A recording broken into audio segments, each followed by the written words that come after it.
Brief introduction, I'm Elizabeth Wilsey. I work with MediaX as our community network specialist. I will be moderating the panel today. We have an excellent lineup for you. I will do a short intro before each of them. They will present for a couple of minutes, and then we'll have questions between them and then open it up to questions from all of you.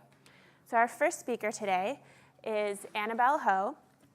She is a PhD candidate in the Department of Communications here at Stanford, and her research focuses on the psychological effect of interacting with chatbots compared to people. So really looking at particularly context and emotional disclosure. So Annabelle, thank you very much. Hi, everyone. I'm very excited and honored to be here today. I'm just briefly going to tell you about a study that we ran, Previuos Study that we're working on now, and just raise some important questions that I think are important to think more about going forward.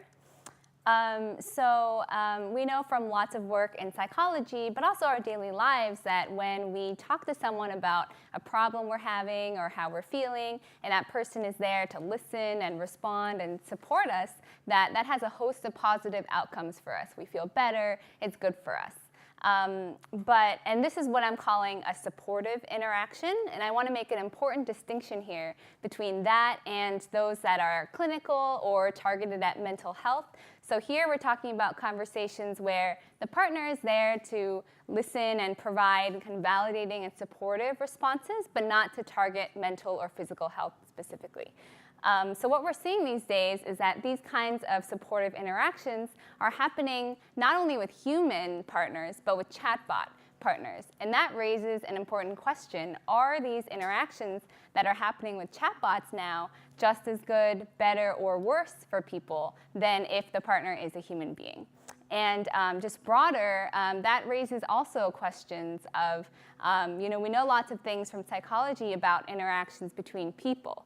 But when the partner is a chatbot, a computer, does the fact that the partner is a computer and not a person raise new dynamics, cause new effects, and change things in different ways? So to look at these questions, we ran a study. We randomly assigned people to talk in an online conversation to a partner about a problem they're having, their feelings about it, what we're calling emotional disclosure. Or people talked about their schedule for the week, which we're calling factual disclosure. Lots of work in psychology have shown that emotional disclosure is more beneficial than factual. But then what happens when the partner is a computer? So we randomly assigned people to be told that they would be talking to a chatbot or to a person. We used a Wizard of Oz design where behind the scenes it was actually always a person and never a chatbot. And we did this for several reasons, just briefly.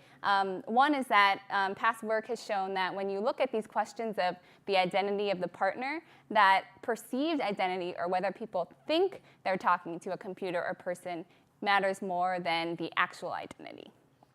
And so we found that outcomes were better for emotional disclosure than factual disclosure, but it didn't matter who the partner was. So no matter who the partner was, you felt just as good, you enjoyed the conversation just as much, and you felt just as affirmed, even though it was a chatbot and not a person. And there are also certain things that happen in the conversations that lead to those outcomes. For the sake of time, I won't go too much into detail about this, but basically these processes also happened in the same way, no matter who the partner was.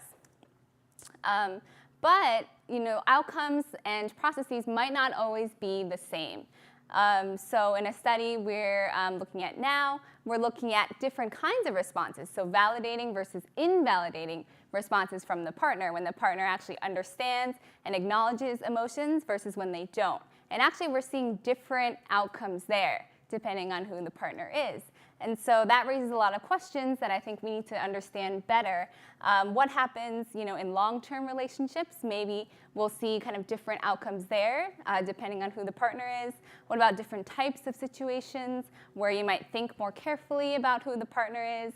And also, we need to better understand individual differences and cultural differences, too.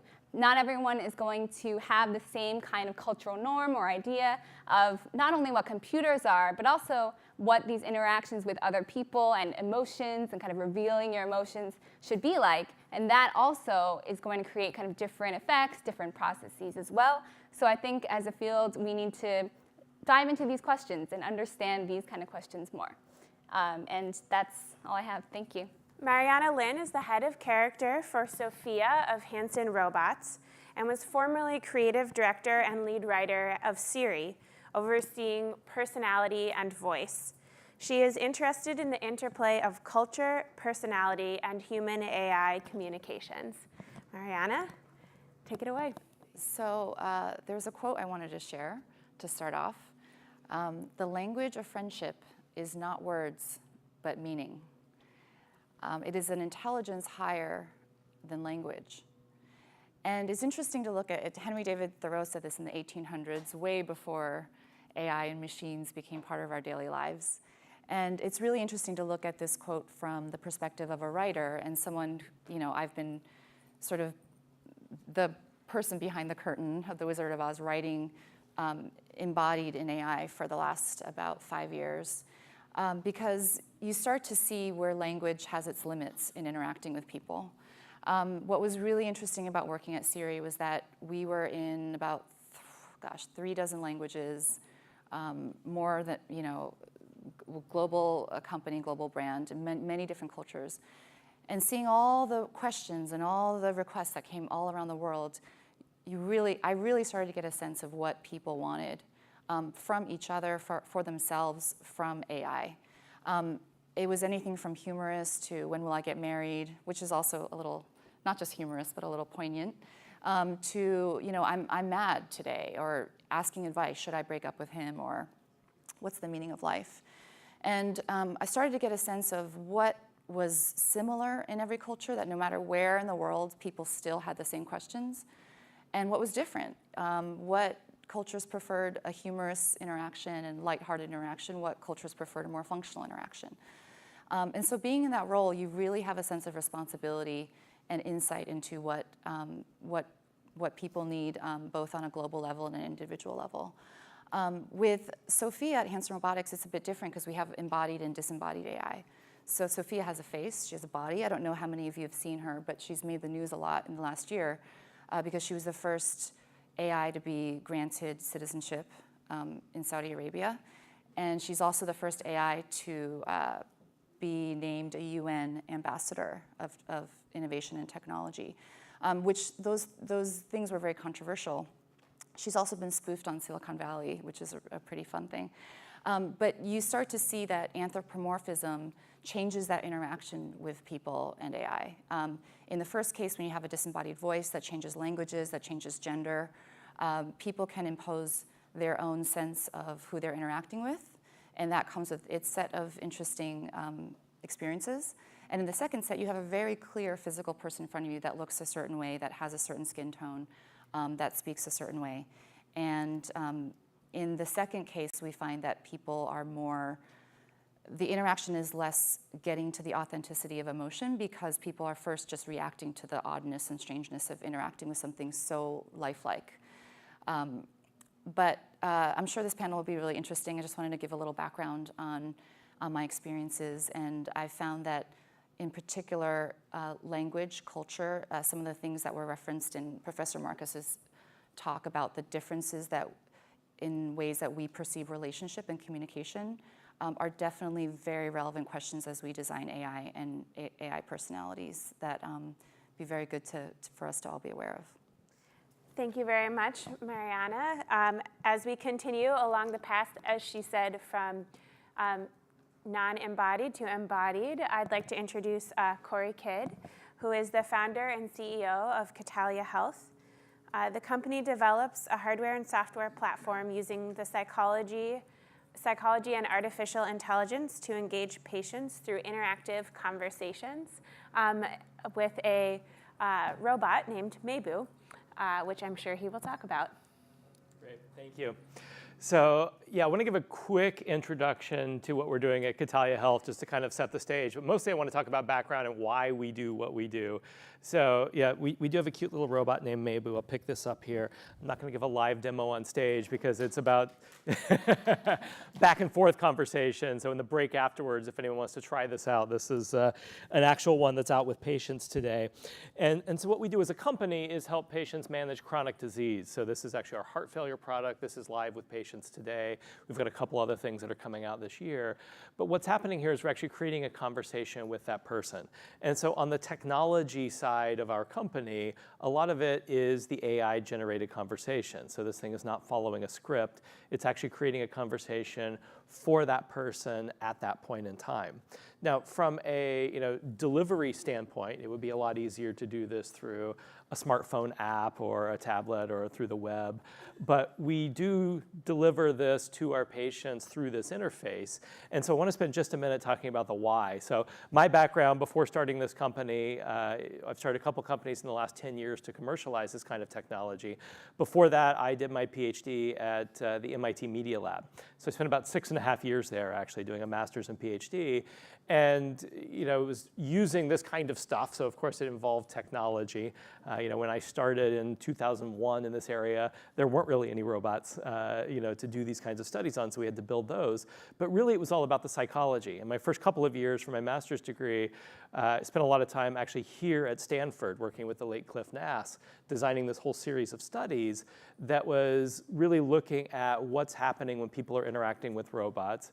It seemed at the time that there was something that was different than interacting with something on a screen, and trying to understand what that is. And the best short explanation is the reason that we're all in this room together. These talks are going to go up online together. We could have just sat in a quiet room and had this conversation, or from our own offices or homes and done this. But we're all here, right? We made the effort to come here today. Many of us spend a lot of time in face-to-face meetings with other people. And we do that because intuitively we get that there's a difference. I'm sure some of us understand in this room what those differences are. So from a psychological perspective, when we're face-to-face with someone, we're more engaged, we create a stronger relationship. There are a number of other factors that differ. And what we found in these early studies is that these differences carry over into the world of technology. When I put something like this cute little robot here, or the one that's watching us from the side over here, or many others that can actually look in our eyes or move around while it's interacting with us, it turns out we get those psychological effects of face-to-face interaction with other people. And if it's a single interaction or a couple times, doesn't matter so much. I mean, we can measure those differences, but it's not a huge difference there. But where it really does have an impact is over time. And so this is why I've spent the last 15 years or so applying this in challenges in healthcare where we really need to engage ourselves and others over extended periods of time. And we found this to be really effective. And just the kind of closing piece here is sort of where this fits in. So our model is not about replacing the doctors, the nurses, the human caregivers. It's about extending their ability to interact with patients. So now instead of the once every month or two, so I did my clinical work in endocrinology. I saw diabetes and weight management patients. I saw my typical patient once every 2 months, which was great, much more often than many other specialties, but I'd love to be talking to them every day. And this is really a way for clinicians to do that, to better support their patients over time. Thank you very much, Cory. Along with Maybu, we also have iPal here, which our next speaker, John Ostrem, has brought with him. John is the CEO and co-founder of AvatarMind, a company that makes the iPal social robot for children's education, health, elder care, and retail hospitality. Their lead product, iPal, is designed to supplement the work of parents, educators, caregivers, and people in other capacities to extend their reach and positive impact. Well, thank you very much. It's a pleasure to be here today. And I'd like to talk about our robot. And what we really specialize in is sort of the idea of social robotics. And this is robots that interact with people. And just as we mentioned over here, we're not trying to replace teachers, friends, doctors, caregivers. We're trying to provide assistive services, in many cases for people who can't get them in any other way. For example, an elderly person living at home alone. They don't have a caregiver. They may forget to take their medicine, et cetera, et cetera. So there are a lot of services like that robots like this and like that can actually fill in to support people who maybe can't get the resources they need in any other way. And with the rising cost of healthcare, I think solutions like this are quite important. But anyway, so let me go back. It's basically just an AI system designed to interact with humans, and that's the main difference. I won't go through all of these slides. There's too many. But basically, the thing is, a robot like this is intended to interact with humans. It's not on a factory floor where it's independent. But one thing that's important is the design, is the capability. It's a fully functional humanoid robot. But really, the main thing is how it interacts with people. That's going to be, its success is going to depend upon whether or not it interacts with people and people like it, et cetera. So this shows what's in it. It has lots of motors. It has, processors, lots of sensors and things like that, so it can move around. By the way, this will be around, and I can't really demonstrate it during this talk. We have a short amount of time, but it'll be around for the whole day. So anyone who wants to play with it, get close and personal with iPal, we encourage that. And this is we do a lot of shows and things like that, and this shows, robot running a maze, interacting with people. People tend to gather around it. There was a Disney event we did where there's a Mickey and Minnie Mouse robot, and elderly people, middle-aged people, and children too. And again, the design of the robot is very important. We spent a lot of time trying to come up with a design that was friendly and non-threatening. And I think about 95% of the time we've succeeded. There are always a few people who are worried that the robots are going to take over the world, so we haven't quite gotten by that yet. And so it has to do something useful, it has to be non-threatening, and it has to be safe. It has to interact safely with people, and this is in stark contrast, for example, to a robot arm that's in a factory. And it needs to learn and adapt, converse at an advanced level, and it should be able to remember people's faces and adjust its interaction accordingly. For example, if the robot's in a family, it should recognize the family members and be able to interact appropriately for each of the family members.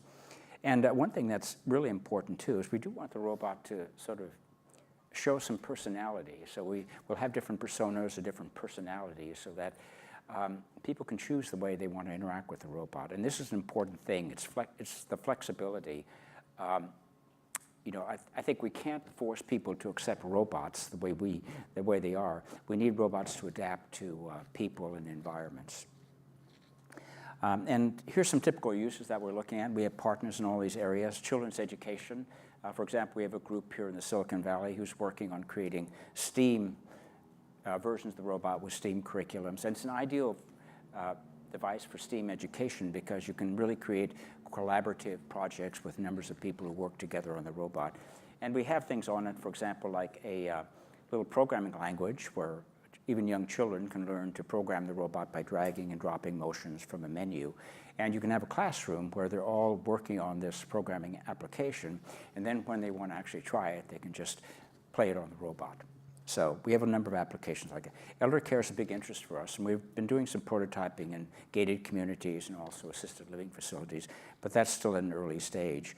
Children with special needs. We have another partner we're working with who is creating a version of the robot for therapies for autistic children. And I often get the comment that, well, let me go on to that. And so what's needed to make an effective social robot? It needs to interact with people the way that people interact with other people. It needs to have it needs to be socially conscious to some degree, and it needs to take into account cultural differences. But it's voice, vision, and touch. And the one that's interesting here is touch. The robot also has touch sensors around it, so you can do various control of the robot by just touching it in various ways, in addition to voice command and other things. And I think that's it. Thank you very much, John. I will start us off with a question that I'll open up to all of you. So how have you seen understandings of the self, as Hazel spoke about, or cultural context shape the design of the products that you work on or the industry in general? Well, I just mentioned that really, to make robots like this successful, ultimately, robots that interact with people, it really needs to take into account, cultural differences between different countries. And I've had quite a bit of experience with that. The robot's actually developed and manufactured in China, and I've had a number of Chinese-American companies, so there are a lot of cultural differences that very often have to be considered when you're building something like this. I think that there's an opportunity with AI that we experienced at Siri and are at Sophia at Hanson Robotics as well, which is to even approach the idea of the human self from a non-human perspective. And that's even transcending, just global cultures. But and we did this a lot at Siri, all this backstory behind it, but if someone just, a non-human came to this earth, what kind of questions would they have? Why do we organize ourselves the way we do? What is this thing called gender that people seem to get really worked up over? Or why does appearance matter more than this interaction that's happening between two people? So I think that there's an innocence that can, and with humor, that can actually poke us to question some of the things we take for granted that is even more foundational before we get into the differences with culture. Because I think when you do take a step back, it is kind of odd, some of the choices we've made that we take for granted about how we see each other. I think at Catelleya Health, one of the things that we always think about is the context here, which for us is healthcare and often dealing with challenging conditions for patients. And one of the things that we try to learn is how they think about themselves versus others in this situation. Some people, this is a very private matter. They don't want to talk to anyone about it. So we create conversations in that context. For other people, it's about the community around them and helping them. And so figuring out that distinction fairly early on in the interaction between the robot and a particular patient is an important thing that we have to do. I think in our studies, we've also been surprised by how it's not just cultural sort of norms and ideas of what computers are and should be and what humans are and should be that matters, but also just these ideas of how we should be interacting with people, how we should be talking about emotions, that actually has implications for reacting to computers and humans differently. So people who might not feel as comfortable revealing their emotions tend to respond to interacting in this way with a computer in easier, more comfortable ways. So things where we have these norms and ideas that aren't even specifically related to computers versus humans are pretty influential in determining how those interactions go. So you've each talked about some of the advantages that artificial intelligence and robots can afford in how we interact with each other, potentially. So Mariana, as you mentioned, there's a certain naivete that maybe we could use to our advantage. Could you talk a little bit about how you see that as you're structuring the design of these algorithms or robots, and how to use that to your advantage?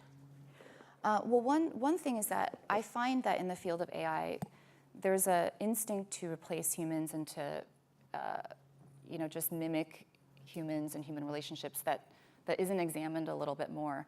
And as I've sort of been in this and thinking about it, I think it's more interesting to look at what humans do well, what machines do well, and how can we create experiences and collaborations where we're furthering humanity. So one example is looking at identifying cancer cells. They found that when machines do it, there's a higher level of accuracy in the high 90s compared to a human, which is maybe low 90s. But when the two of them do it together, so the machine looks at what it's good at, which is going through the data and maybe matching it against some baseline, and the human comes in at the end and does what the human's good at, which is finding the nuances and the instinct that maybe it's hard to program, then that accuracy gets up to about 99%. And so if you take that to interactions and communications, back to your question, one example I find interesting in conversations and relationships is that as humans, we're pretty impatient. Patience is not our strength. I have a son with special needs. I know that there's a book that came out about how Siri helped this woman whose son was autistic learn to have conversations because Siri was the only person that would sit and talk to her son for hours about the same thing. And I think that's when it starts to get interesting, is when we look at, well, do we want, some of the things we think about is if someone asks the same question 5 times, Do we want the robot to kind of acknowledge it's the fifth time, or do we want the robot to actually be more of a machine and less a human and continue to honor that interaction? And I think, we don't have the answers yet, but I think those are some of the more interesting areas to explore in human AI interactions. Anyone else? Well, I think that, for the kind of stuff that we're doing, setting expectations early on is really important, right? This is definitely not a human. The expectation of conversation at a human level is something that's tough to fight against. When you start talking to something, you have a certain level of expectation because this thing is communicating through voice, whether it's an app on your phone, a device in your house, or a robot that looks like one of these up here. And so having it be very proactive about, here's what I can do, here's what I can't do, I think is an important yet quite challenging piece that I think all of us are probably still struggling with. So as one of the questions referenced earlier, many people have a variety of elements that comprise their identity, from ethnic heritage to socioeconomic status. Can you talk a little bit about how these layers of identity might be able to be understood in developing these products and then create more fruitful interactions? Well, I think we're at a very early stage for a robot like this, so we're still trying to understand, so we hope the work everyone else is doing, we can eventually sort of make use in a robot like this. But right now, we're just trying to understand at a fairly basic level just what people want from a robot, how they like to interact with it. And it's a process that we're sort of an iteration, but it's sort of just right at the beginning. And I want to mention, too, that I think this idea of setting expectations is an extremely important one. I mean, sometimes people have seen movies and they see robots do everything, and we can't do everything. So we do a lot of psychological modeling of our patients through conversation, asking questions, trying to understand based on specific answers or types of answers that they give. And so it's a way to start to tailor the interaction to that individual. And we have this model that we've built up over many years, but we have a long ways to go there. I think we're in the really early days of being able to understand how to best adapt to an individual. Annabelle, is this something that you've seen in your studies where there are different layers that somebody potentially may have to multiple identities that they are grappling with, and then through the study you'd be able to see that in different ways? Yeah, I think that we definitely see that through the conversations.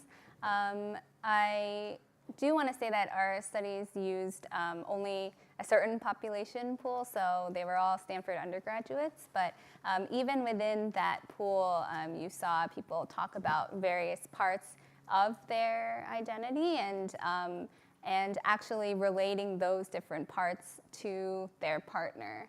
And saying later on, I felt like my partner could understand that I was a student athlete, or that I'm different from my classmates in this or that way.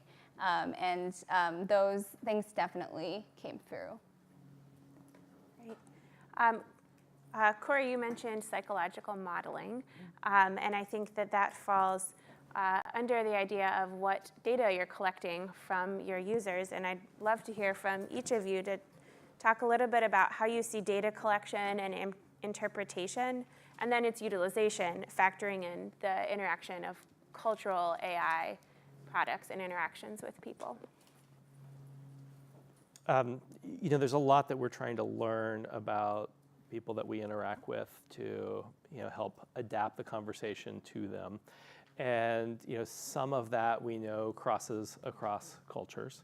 Some of it, as we've been talking about today, is very culture specific.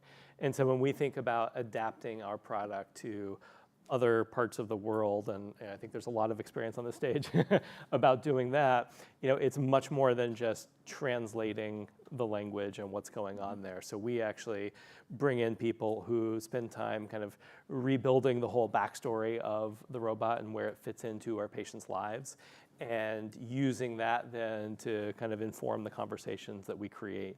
So I think that's, pieces of this we figured out, but this is a really challenging problem, and yeah, we'd love to hear from some others up here as well. Yeah, I think that the cultural aspect of the interaction is really critically important. And when you have, I think when you're getting feedback and have a global brand and have a global team, we had different writers in different countries for different languages, and there's nothing that can replace that kind of innate knowledge of the culture. And yeah, translation is not enough. One example is people turning, so we have people turning to brands like, or AI like Siri for interactions on, humorous or daily interactions, but also more urgent interactions. For example, taking questions like sexual assault.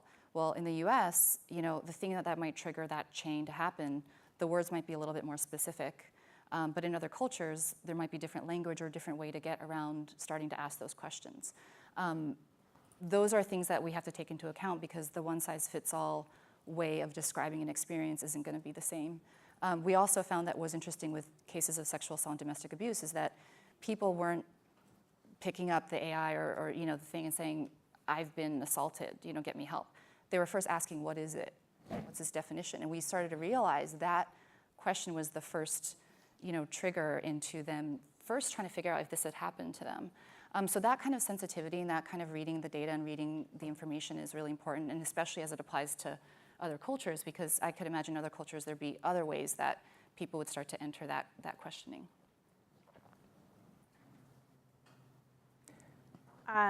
John, you talked about working both in multiple cultures here in China. Mariana, you've mentioned that as well. Currently, one of the topics under exploration in many places in the industry is the importance of explainability of how decisions are made for artificial intelligence. In your experiences working with multiple cultures, is that something that varies between different regions, or is it on a more personalized scale of if that is something that's important in the human-computer interaction?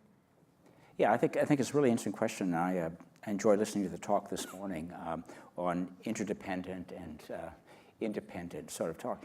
And even at the sort of level of the work level where you actually try to create devices like this, there are some really substantial differences between China and the US, working here in the Silicon Valley or in China. And in China, at least in our companies that we've had so far, they do tend to be much more interdependent. It turns out that typically they tend to work together more in teams, and they tend to sort of accept success as the company's success more than individual success. And there are other areas too which are kind of interesting, which I think is maybe not so good and is a challenge for us sometimes, is that I've given a number of talks in China on various subjects, and I've never had anyone ask me a question, after the talk is over. They tend to be because of the educational system or because of just some cultural issues that they don't tend to like to stand out too much. They tend to be very concerned about not putting themselves in a position where they can be embarrassed by their lack of knowledge, et cetera. And so we try to change that, but I think it's an ongoing process. So all that's reflected too in the work environment and even in the different ways that you can actually sort of build the different cultures into the robot.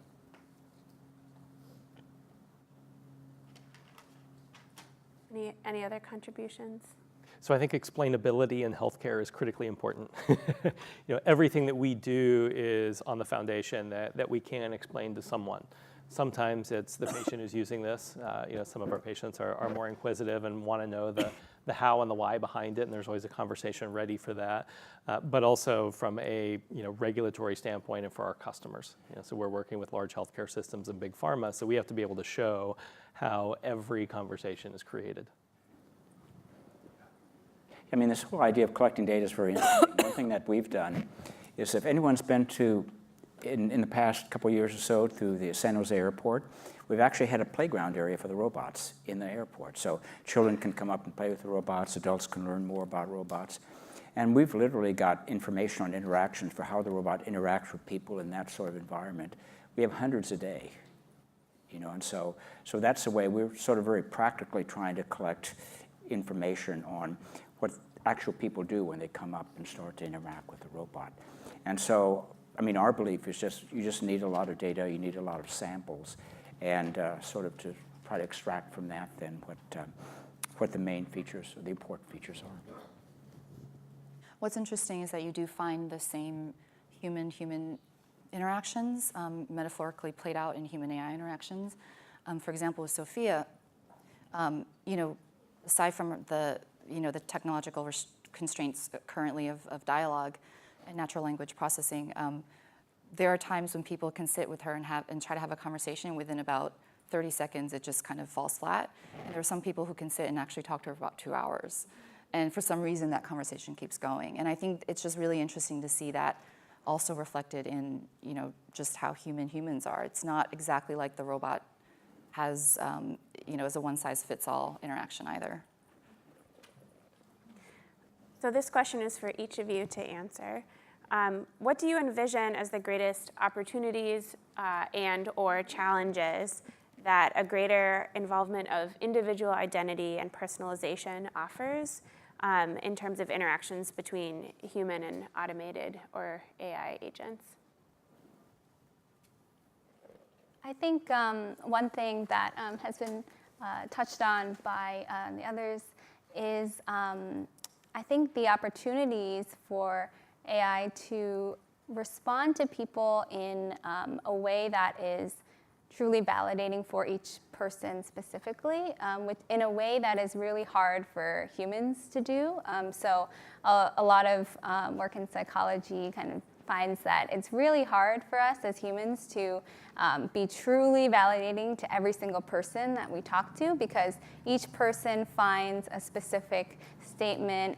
Maybe one person will find a certain statement to be really validating. Maybe someone will find that same statement to be really invalidating and not acknowledging their emotions. And it's really hard for us as humans to adapt specifically to that person and what they find to be truly validating and truly helpful. But there are opportunities for AI to really be able to do that for specific kinds of people. And I think that makes it kind of an exciting opportunity, but also one where we need to really be careful about making sure that that when we do that, it is for the benefit of the specific individual, that that person, as we were saying, kind of knows and is explained all the sort of things behind who they're talking to, so that we can be careful about other issues of as they talk about with social media and other kinds of technology, things like sort of addiction and sort of intimacy that can develop with certain types of technology that people need to sort of be careful about and be aware of.